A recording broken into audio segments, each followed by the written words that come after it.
Hello and welcome to the 32nd edition of LTR. As you know, LTR stands for Love, Technology, Relationships, and it's where the online dating industry and matchmakers gather to learn and share and connect. We are produced by the Internet Dating Excellence Association, which is a group of, I think we've got 900 people in the Facebook group and a few hundred, actually 900 on the LinkedIn group and a few hundred on the Facebook group as well. But I'd recommend joining the LinkedIn group. So I want to also say thank you to our sponsors, Parship Meet Group and RealMe. Thank you very much. This event would not be possible without your assistance and support. Thank you. So by the way, at the end of this session, you'll be able to, I'll be doing questions. So we'll do 25, 30 minutes. And then if you'd like to put your questions in as soon as you think of them, put the questions into the Q&A section. You'll see that on the top right, the questions section, and then you can upvote questions, and I'll be picking off the top questions. So this is actually a very unusual event because this marks our 20th year of onlinepersonalswatch.com, 20 years no less. So we started. I started Online Personals Watch back in 2004 in June 9th. Actually, was the very first post. And then in 2005, Arena joined the team as the editor, and then 2006, Petra joined. So it's been the same team, would you believe, since 2004, the three of us, 2005, 2006. Actually, one of the people that I remember had a profound impact on me back in 2004 was our very special guest today, Professor Dan Ariely. I'm super thrilled to have Professor Ariely here with us today. I actually met him in 2004 when I was at Cupid.com, VP of Cupid.com, and my CEO said, go and visit this guy at MIT. I was like, okay, sure, that sounds like fun. So I paid Professor Ariely a visit, and he rocked my world. I remember what you told me about, actually. You told me about halo effect and also the importance of playing games. Like getting people to kind of be who they really are after, letting down their apprehensions and just being not trying to be someone different. But good. So thank you very much. That was incredibly inspirational, so much so that I went on to do a master's in behavioral science or behavioral science at London School of Economics. So Professor Ariely is a best-selling author. You would probably know him best for his best-selling book, Predictably Irrational. Also, Upside of Rationality is a good follow-on book, I think, for you. And one of my favorites is Amazing Decisions, which is, the tagline is The Illustrated Guide to Improving Business Deals and Family Meals. His most recent book is Misbelief. And the tagline for that book is What Makes Rational People Believe Irrational Things. So I would argue Daniel Kahneman is the grandfather of behavioral economics, and Dan Ariely is the father of behavioral economics. He's truly made it accessible and really opened up the field to a lot more hearts and minds. If you really want to follow on from our session today, I'd recommend having a look at YouTube, especially the Google Talk, where Dan talks extensively about dating and also the Big Think. If you look on Big Think on YouTube, you'll see some great talks for some shorter segments by Professor Ariely. So Professor Ariely is currently the professor of psychology and behavioral economics at Duke University for the last 16 years, and formerly he was at MIT for 10 years, and he's a founding member of the Center for Advanced Hindsight. So without further ado, I'd like to hand off to Professor Ariely, who's going to talk about behavioral economics, and then he's going to zoom into our context of dating and give us some goodies, some morsels. And then we can do some Q&A after, so please do put your questions in. Professor Ariely, the floor is yours. Thank you very much. Very good. So first of all, thank you very much for having me. What a delight to talk to this important and interesting industry. For those who don't know me, maybe I'll start by saying, why do I look so strange and why I have half a beard? There's a longer story about the half a beard, but the short story is that I was badly burned. Most of my body is covered with scars, so the right side of my face is included, so hair just doesn't grow on this side. There's more complexities, but that's the basic story. If you're asking why I have white hair, that's a different story. Okay, so as Mark said, I've been a social scientist for a long time. I studied lots of phenomena. I studied questions about why we overeat and underspend, and why we hate, why we believe misinformation, why we spread misinformation, lots of topics like that. But dating has always been very interesting for me. And it's been very interesting because data became available. One of the amazing things that happened to social science was that we had lots of theories, but all of a sudden there was a tremendous ability to test things. And actually, with Mark and Cupid and that period of time, we did lots of experiments on online dating. And for example, the comment he made about games, we learned that when people talk to each other, they represent each other in some states that they think is, I don't think people are lying too much, but they're portraying themselves in some ways. But when people get to do something together, go to a museum, play a game, do something together, people learn about each other much more. It's much more accurate, and they feel they also know each other much better. So in any case, I'm interested in lots of phenomena, but the world of online dating is really giving us an opportunity to study things in amazing details that was not possible before. And then the second reason why I care so much about online dating is that if you look at all the problems in the world, the question of loneliness is one of them. We know that young people in the States, I don't know how it is elsewhere, are not having as much sex. They're also married. We know that loneliness. We know about stress. So there's a lot of need to do things better. Okay, so my first point is to say there's lots of room for research, and there's lots of reasons for researchers to be excited about what you're doing. And I want to do two things today. The first thing I want to do is I want to give you a very quick perspective of how social scientists look at life in general, and then we'll come back to specifics. So my general model to look at life is to look at motivation and friction. Imagine that behavioral change is like sending a rocket to space, and the first thing you want to say is, how do I reduce the friction? And then you say, how do I add more fuel? And that's how we look at life. Reducing friction, increasing motivation. So what is reducing friction? Reducing friction is all the stuff that you know. Opt-in versus opt-out. But I'll give you one example. This is an example from a company called Express Script. And there are people who have signed up. Express Script is a PBM. Imagine you go to your doctor, you subscribe, you get a medication, let's say reducing cholesterol, and you sign up for Express Script, and you start getting branded medication in the mail. Every 90 days, you get medication. And imagine that Express Script wants to switch you from the expensive branded medication to the cheap generic medication. So what do? They send you a letter, and they say, please, please, please switch from the expensive branded to the cheap generic. The expensive brand maybe was $30. It varies, but the cheap brand is always $5. Now in the chat, if you don't mind, just predict what percentage of people would sign up for this. What percentage of people would sign the letter, fold it, return it, and say, switch me to the generic medication? Okay. The people who are responding so far are mostly pessimistic people, but also accurate people. 3%. Okay, so 3% switch.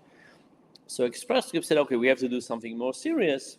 Let's move and say it's not $5 anymore. It's going to be free for a whole year. So the first letter said, your current price is $30, generic is $5. The new letter says, your current price is $30, the new price will be free for a whole year. What percentage of people do you think switched now? Type again.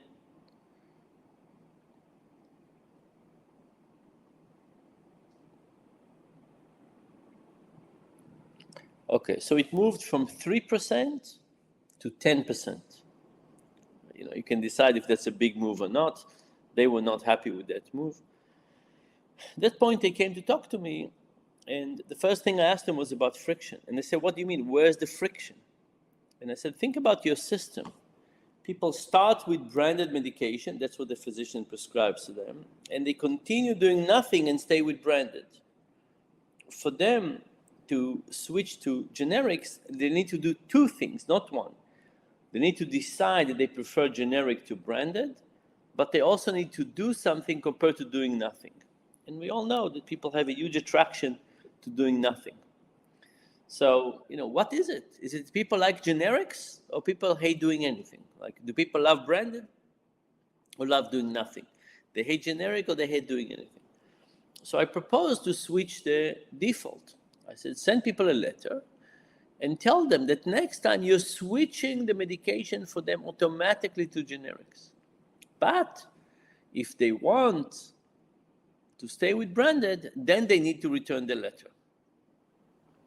I'm not going to ask you what happened, because what happened was that lawyers happened. It turns out the lawyers said it was illegal to do. So what did we do? We gave people a forced choice. We said, look, if you don't return this letter, we will be forced to stop your medication. But when you return the medication, you can decide branded at, let's say, $30 or generic at $5. There's no free anymore. But now people are forced to send the letter, because if they don't return the letter, the medication will be stopped. What do you think was the number of people who switched now? Try it again, type again.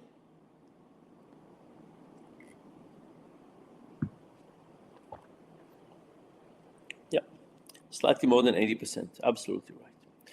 So what's the point? Do people like generic or like branded? The point is people don't care. People don't like returning letters. Right? The system, it's not that people don't care, but the system, the friction ends up determining much more.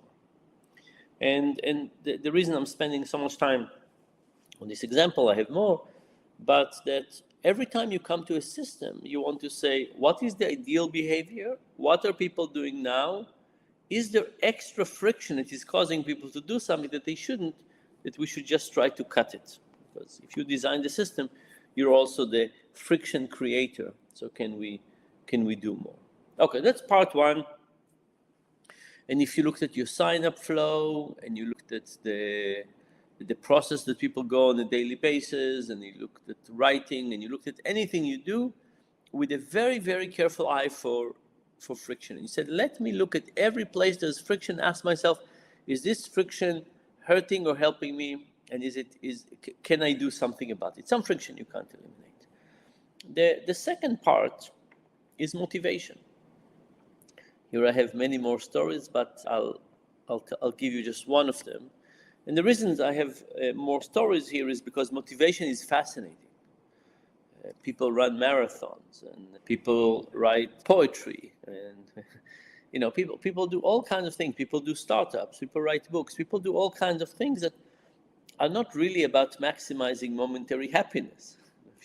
If you think about all the things you're proud of in your life, and I ask you how much of these things that you're proud of were filled with moments of laughter and joy, you would say not so much.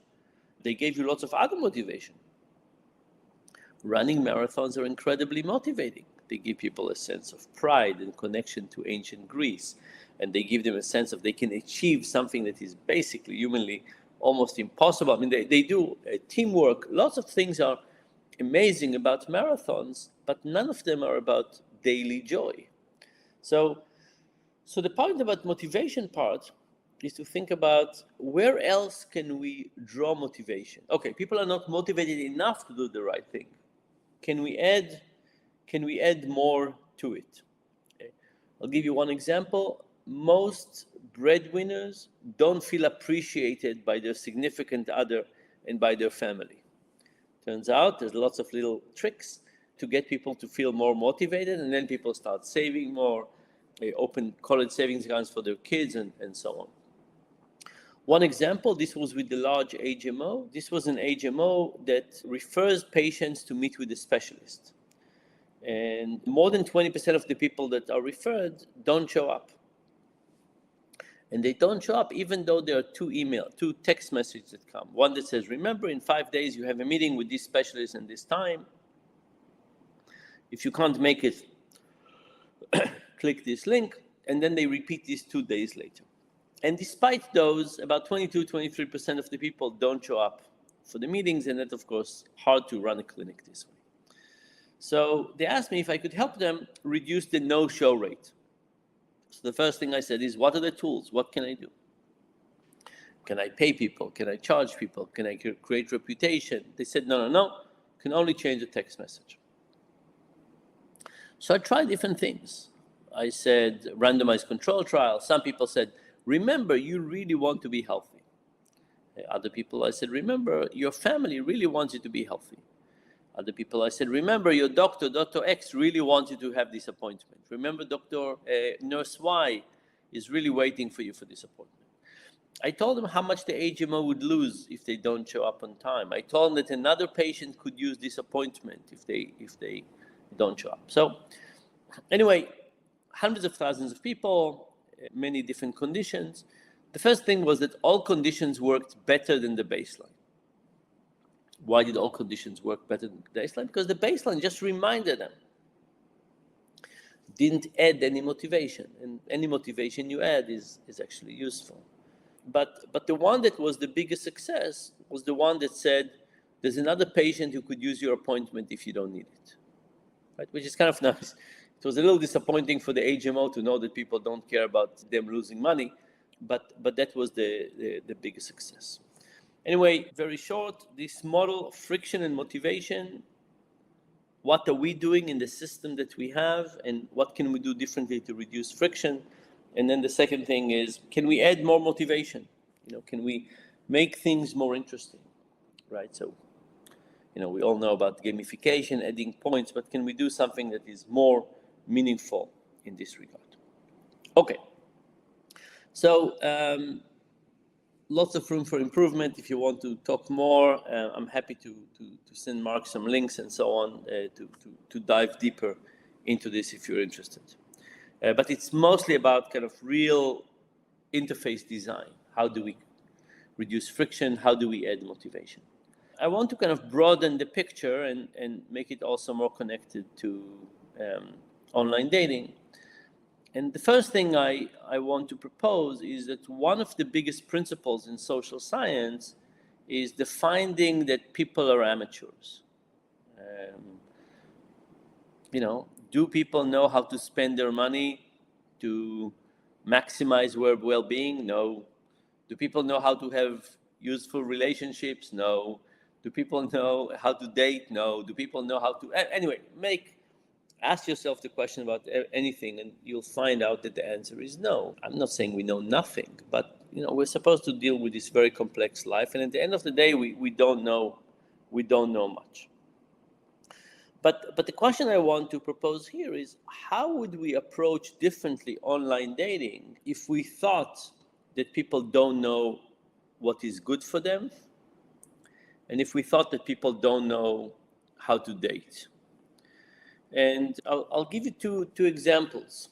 The first question is search. Do we let people search? And on what? Every time we give people an opportunity to search, what we find is that people use that search, and that changes what the results they get. But what if people don't know what they want? Let's say when you go to Amazon, you have a notion about what book you get. That's fine. That's fulfillment. What if you don't know what book to get? The process is really not designed for that. The same thing I think is true for most of the online dating approaches, that they assume that people know, or that with more information people would know. But what if people don't know? And of course, there's some things we recognize that people don't know, like the impact of smell. Right? We know that smell has a huge impact on romantic attraction and sex, and we know that online we're not going to be able to do it. But what about other things, right? What if people don't know? What would we do to create better matches if people don't do? By the way, one study we did with data quite a few years ago was to ask the question of how much is an inch of height worth? So I'm 5'9". Imagine that I asked the question of how much less would I need to make a year to be as attractive as somebody who's exactly like me but 5'10". So, if you think about, on one hand, how much money people say they make. On the other hand, you say what people say is their height, and you say if you're taller, and women like taller men, if you're taller, how much less money do you need to make? By the way, what do you think is the value of an inch? Around my height, right? If you're 6'5", it's not the same. But if you're 5'9", what is the value of an inch? How much? 70K. Okay.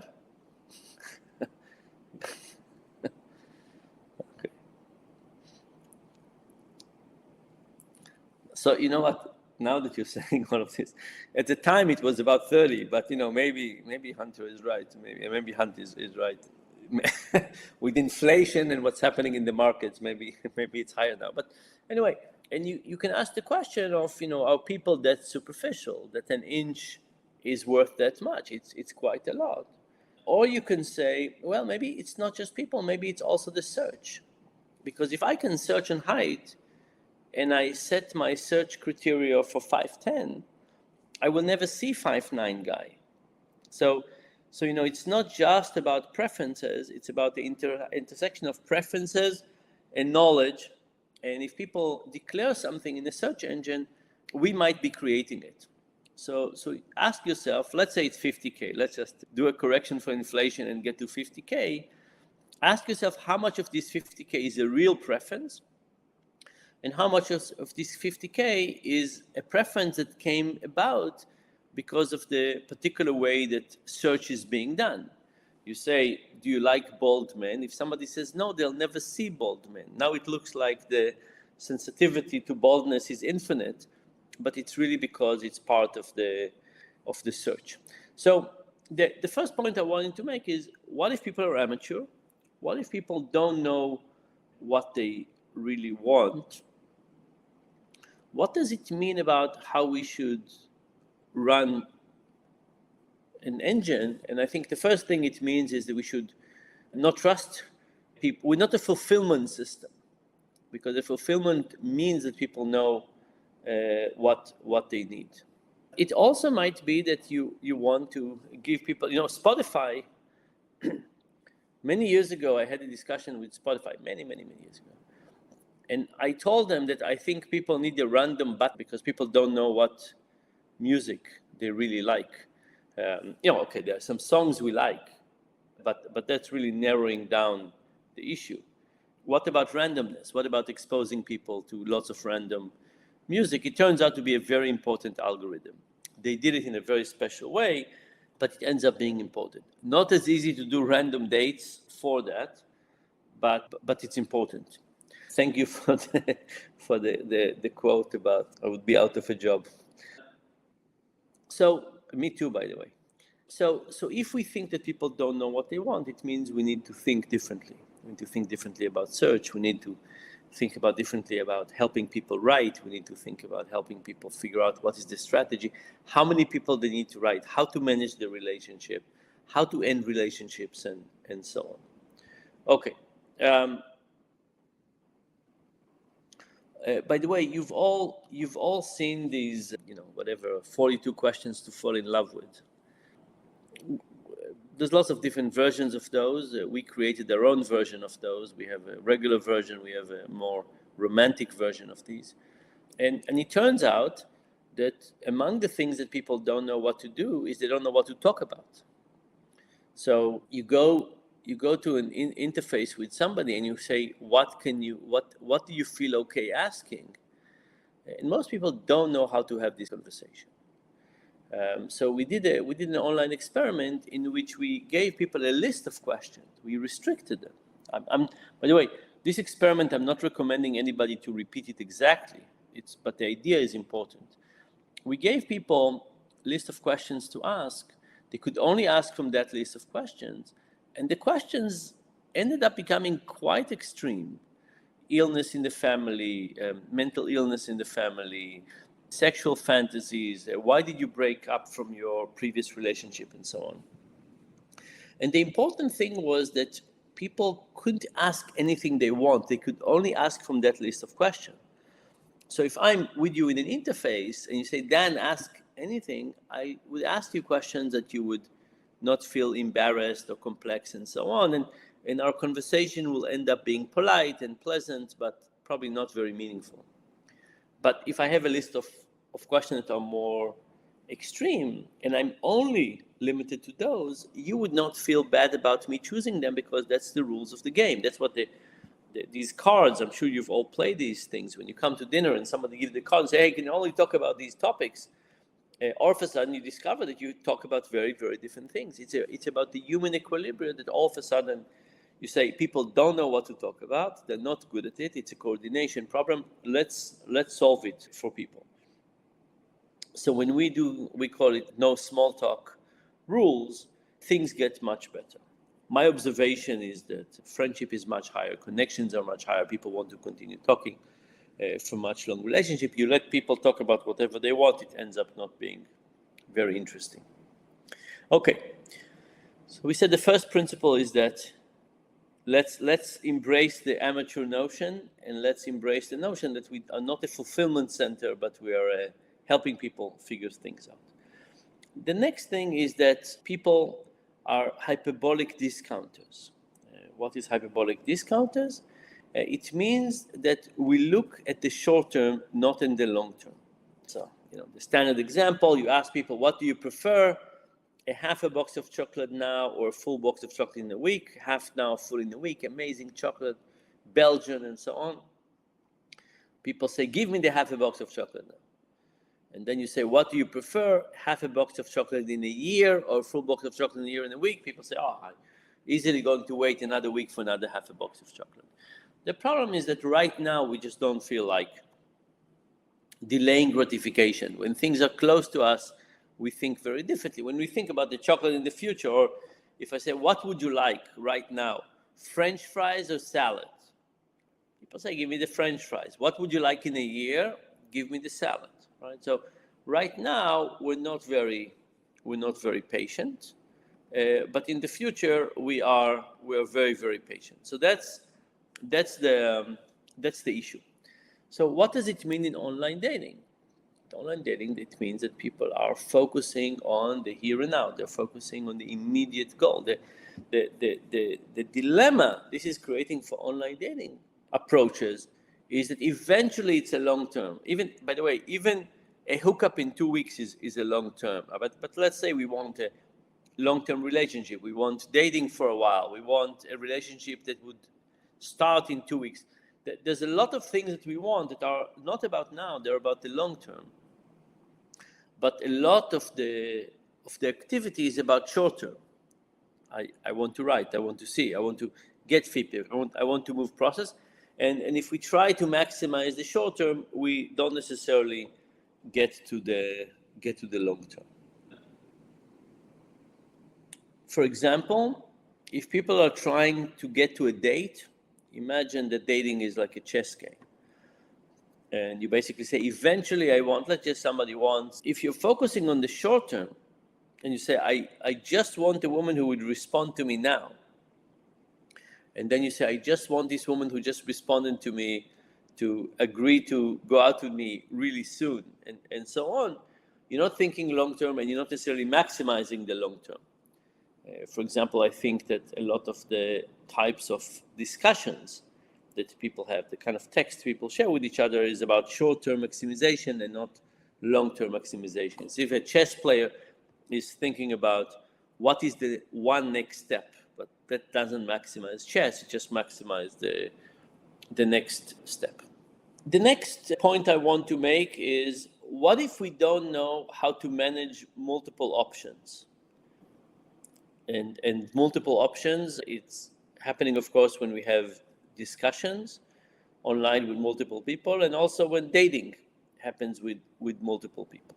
So it can either be, let's call it pre-meeting, and it could be post-meeting, and it could be a mix. And I think it's very clear that people don't know how to manage multiple relationships at the same time. I think it creates lots of damage to the system. In the group discussion we had earlier, some of us, there was a clear comment about unhappy people in a system create lots of negativity around them, right? So If we create a system where people are mismanaging multiple relationships at the same time, and I think people would mess it up because nobody knows how to do it, then we would lose a lot in the process.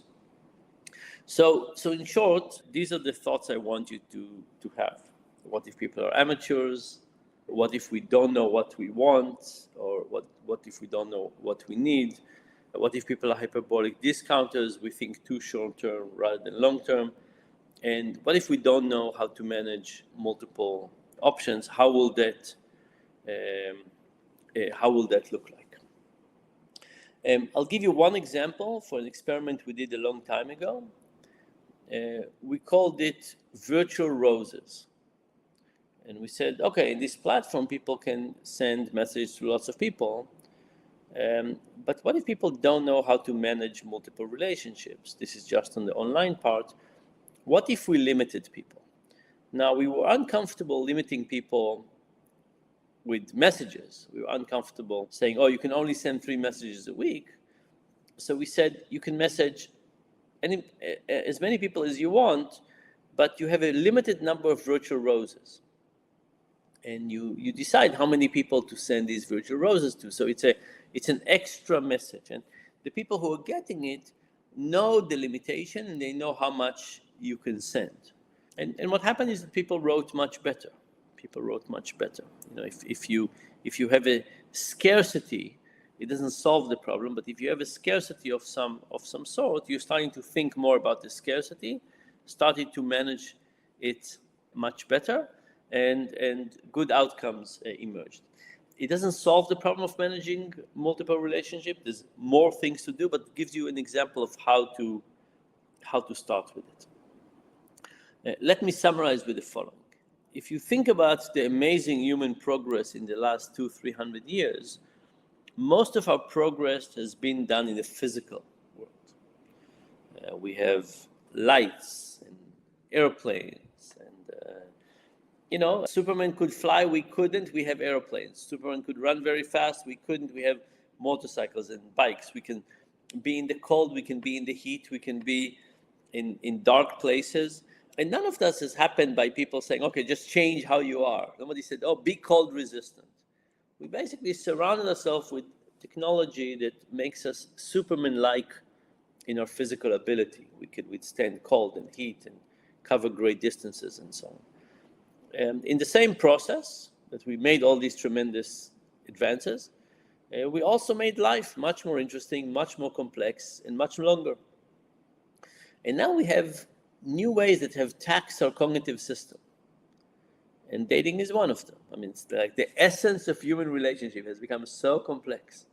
So now we have this incredible increased complexity in terms of romantic relationship, and we don't have enough help. We have lots of systems that give us assortments, but we don't have as much help. Think about the car. Every year, cars get better. Every year, we discover more mistakes people make, and we try to prevent people from making these mistakes. We have seat belts, and we have lights, and we have anti-lock brakes, and we have rear view mirrors, and we have side mirrors, and we have blinker, indicators when a car is in a zone that we can't see. We have distance. We have all kinds of things, right? People just kill themselves. And cars get better and better because we need to not allow our limited brain get the better of us. But we need that version in other things. We need education, we need it in politics, we need it in all kinds of things, including in managing our romantic love. But at least we're starting these discussions where all of you are providing tremendous amount of data, and we're starting to understand, I think, the work ahead of us. Okay, so with this, I'll stop, and I'm happy to take questions. Motivation and friction, that's a great way of thinking about it. Making decisions in our space is especially complex, isn't it? I mean, it's not even an AI can model it, but maybe that will change in time. That's where things could get. I'm going to look at the questions here, because I know we've got a question from Laura. So Laura Matter heads an app called NOII. I'm not sure how to pronounce that, Laura. You could tell me. Noi. It's from Switzerland. It's a video dating app in Switzerland. She asked, did you ever study what is most attractive to people when it comes to dating? Is it height, income, intelligence, job? Without the look of someone, which fact will people look at most in a dating profile? I think you talked about showstopper criteria in the past. Yeah. So look, I think this question is not independent of the interface that it's presented. So, if you ask the question of what is the most important when people meet face to face, there are lots of other things that don't show up in a picture, and there's lots of things that don't show up even in a video. But of course, if you have an interface that emphasizes looks, it's going to be looks that wins. If you have something that emphasizes, let's say, wealth would become more important. I think the chance of getting real information about the deep things that create compatibility are very low. I think we get those things only in kind of strange, interesting discussions, and it takes a long time. So, the reason I love those playing games together, like, go to a virtual museum together. I'm not talking about, playing Minecraft together. But the reason I like going to a museum together is that you get a sense of the person in a different way, and in a way that is more predictive of whether something would be a good fit or not.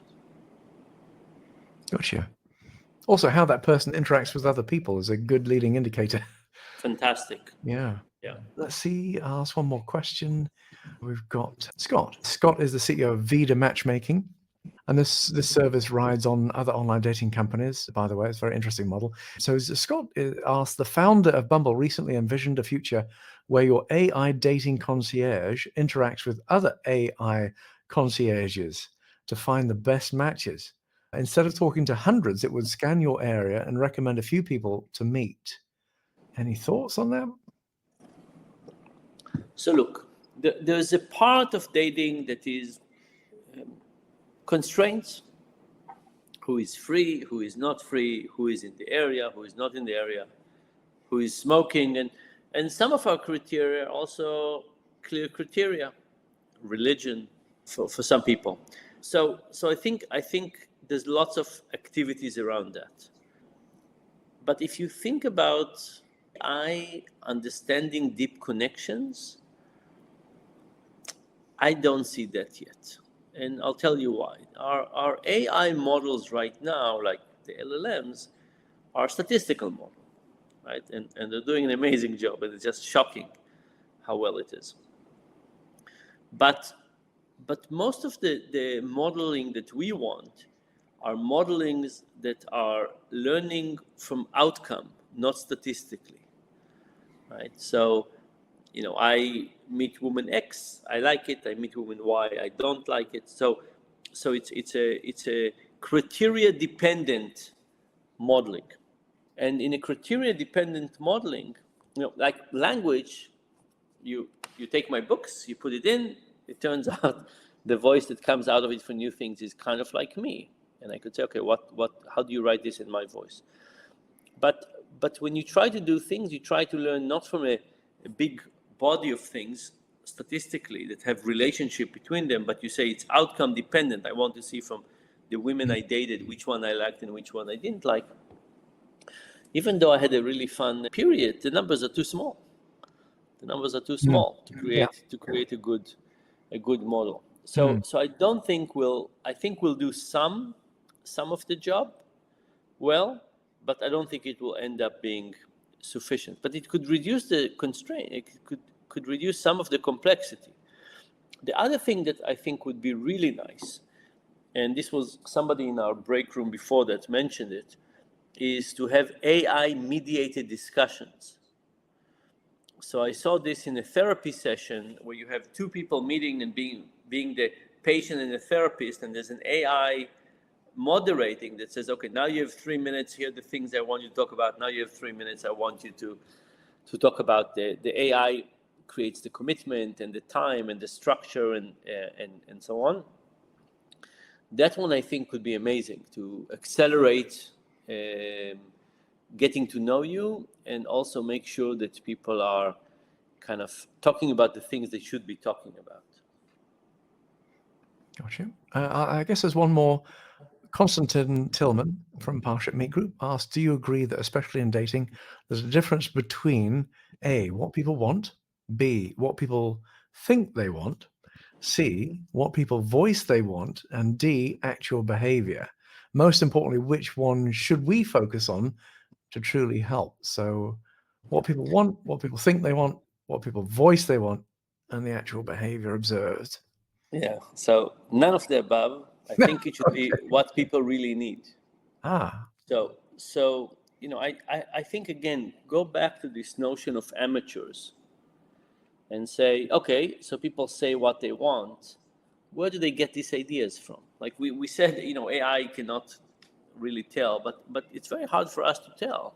Like if I asked you, what kind of a relationship do you really want? How do you figure it out? By the way, this makes everything more complex, because it says that we can also help people with rules for relationships, right? Because if you say people don't know, they don't know, then I wouldn't trust what they say.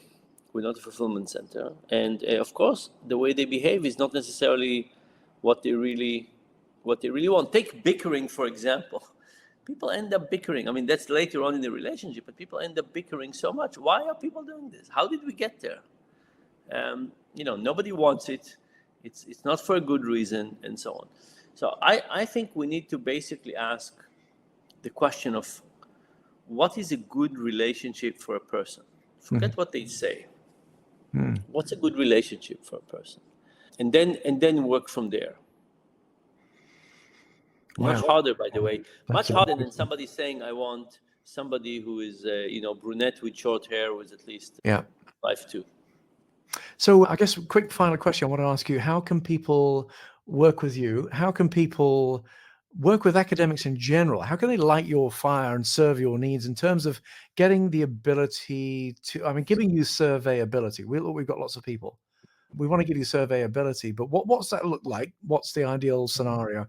We had this a little bit in the past, of course, with Cupid, but what's it look like now? Yeah.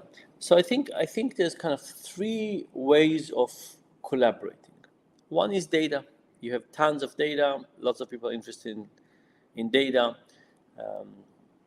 I have a friend, for example, that looked at data from online, and she looked at how people's preferences change as a function of the hour at night.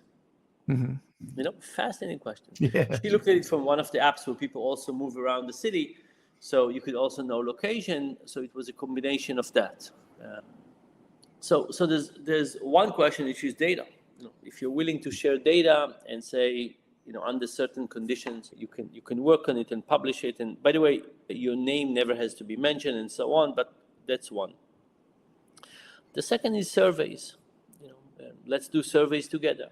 And surveys can be about what people think they want. It can be about how people describe things. And the advantage of surveys is we can sometimes get things that we can't get online. And then the third thing is doing experiments. Experiments are usually the ideal, but of course it takes time, right? So let's say we went through your interface and we cut friction and we do A/B testing. Or let's say we went through your interface and we say, let's add rules for discussion and get people to do something better. By the way, there are quite a few researchers. Mark knows them all, but there are quite a few researchers interested in this area. If you reach out to me and tell me what you want, I can connect you with other people as well. It's not that I have the capacity to do all the work, but there's lots of things to do. And look, it's a fascinating topic. The reason we're all here is because it's a fascinating topic. So even if you want just to brainstorm or think a little bit, it would be a delight. It's a fun topic to think about what we could do to make things better. And it needs real improvement. It's really sad. It's really sad that so many people are lonely. That's a good place to finish our interview, isn't it? Like there's a hope, there's a ability for us to work together in the future. I know this industry would love to work with you and with more academics. I think it's just a case of understanding that dynamic further. So definitely want to lay that out more, because I feel like we're missing a great opportunity in being able to work with you and others of your ilk.